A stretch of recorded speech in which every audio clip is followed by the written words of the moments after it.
Nonlinear systems basically means we're going to have a system of equations, but we're going to have some exponents floating around, so they're not straight lines necessarily.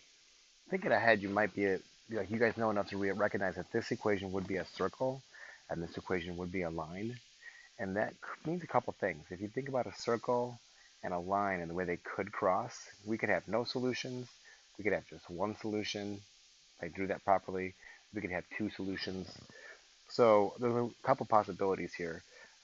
When we're doing nonlinear systems, the one skill we do want to rely heavily on is substitution for solving systems, which you guys definitely learned in Algebra 1. And that will mean basically solving, I would look at this equation and either solve it for x or solve it for y. Once I have either x or y isolated, plug that into this equation. You'll have something you should know how to solve. You'll solve that, and then you'll take those answers and you'll find the rest of the solution. So that's how this is going to kind of play out. For this example, it's going to be easier for me to get that y by itself. If I get that y by itself, I know that y is going to equal, if I add x to both sides, x minus 4. And now I can go into this top equation and say that means that x squared plus not y squared, but y equals x minus 4, so x minus 4 squared equals 26. And now I'm just going to use a whole bunch of old skills like foiling and solving quadratics to get me through this. So I'm going to actually recommend you guys pause the video. I'm going to pause the video, and when I press record again, it's going to all the work's going to be laid out. So you should pause the video now and see if our work agrees, because we're definitely relying on skills you guys should have honed and be pretty strong with.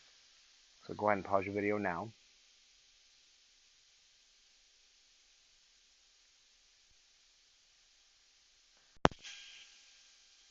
And after many calculations, you can see that I found x equals 5 and negative 1. Now, if you didn't get 5 and negative 1 for your x values, a few things I want to point out. Common errors I'm used to seeing is, do you have a negative 8x here? And if you don't, and you don't know where I got it from, I got it from taking x minus 4 and multiplying it by itself, which means off of my side, I did x minus 4 times x minus 4 and did x times these both and negative 4 times these both, and that gave me x squared minus 8x plus a 16.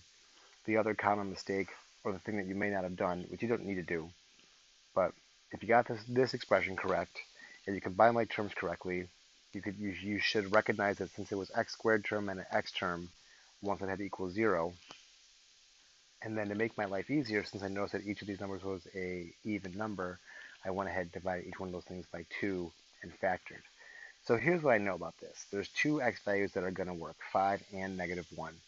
And for each x value, I've got to find the corresponding y value. So I'm going to go back into either one of these two equations. It shouldn't matter which one, so why not use the easier of the two?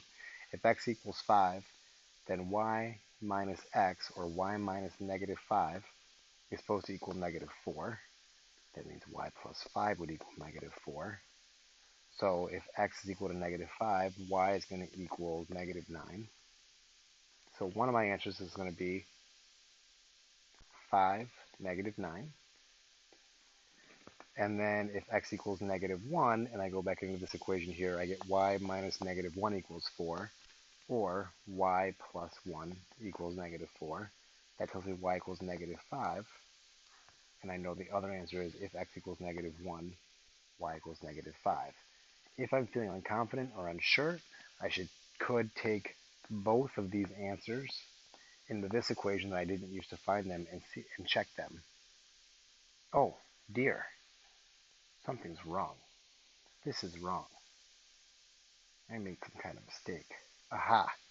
See? Checking your work pays. This should be yeah. Pause the video and find my mistake, and I'm gonna pause it and erase it and do it correctly. It was a very silly mistake. I'm a little embarrassed. Hold on. It's those tricky minus signs that trip me up. I said x equals 5, and I went up into here, so I should have said y minus 5 equals negative 4, which meant that y was going to equal, add 5 and 1. And so if x equals to 5, y equals to 1. See? And now if I go back and check my work, I see this totally works out. If x is 5 and y is 1, I get 5 squared plus 1 squared. That does equal 26.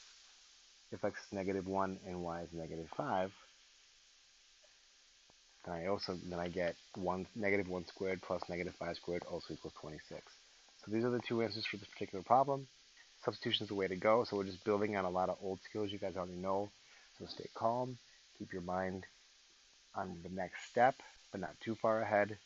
Be quick, but don't rush, and be patient with yourself. You'll get this. Good luck.